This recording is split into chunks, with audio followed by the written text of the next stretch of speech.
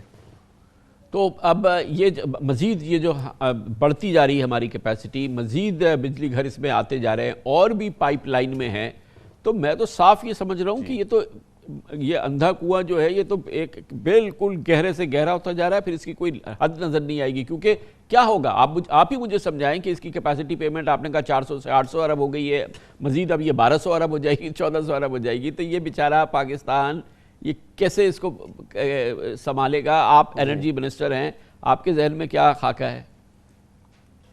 میں نے آپ کو 1200 ارب تو بتایا کہ اگلے 1-2 سال کے اندر ہو جائے گا, یہ 2026-27 میں جا کے 2.5 سے 3,000 ارب تک ہو جائے گا جو ہماری سالانہ کیپیسٹی پیمنٹس ہیں. لیکن اس کو بڑھانے کے لیے ایک تو انرجی کی ہم نے کنزمپشن بڑھائی ہے. اس سال آپ نے دیکھا 13 سے 15% جو ہے ہماری انرجی کی آف ٹیک بڑھی ہے. دوسرا ہم یہ کر رہے ہیں کہ جو انیفیشنٹ جینکوز تھے حکومت کے وہ ہم نے بند کر دیے.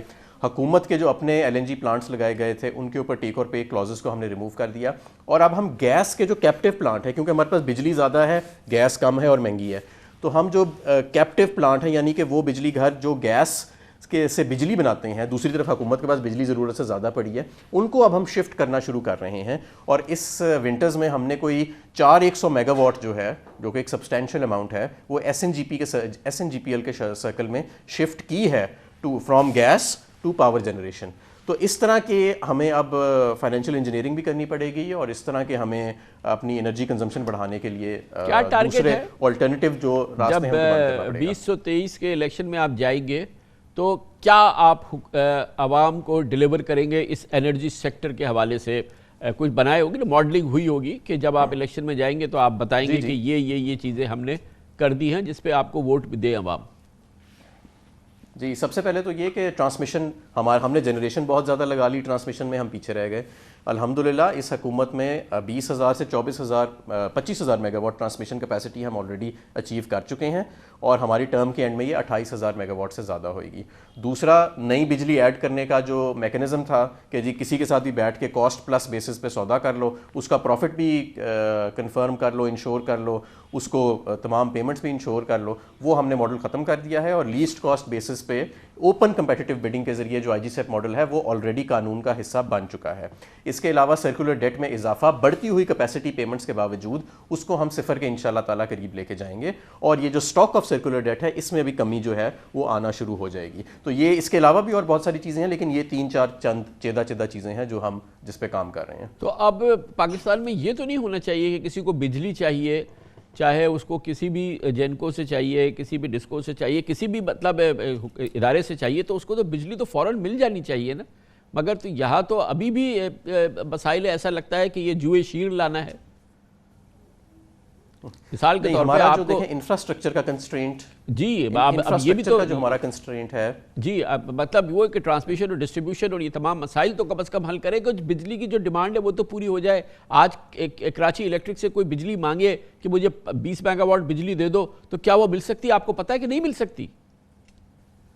نہیں مل سکتی ہے. اس کی وجہ یہ ہے کہ آج کراچی الیکٹرک 500 سے 600 میگا واٹ ہم سے اضافی بجلی وفاقی حکومت سے ڈرا کر رہا ہے، اور ہم ایک نیا کانٹریکٹ ان کے ساتھ میرا خیال ہے 1 آدھے مہینے میں کریں گے، جس کے تحت وہ سیملیسلی جتنی چاہیں بجلی ہم سے لے سکیں گے، اور اس کا پیمنٹس کا میکنزم بھی جو ہے وہ بڑا سیملیس ہوئے گا.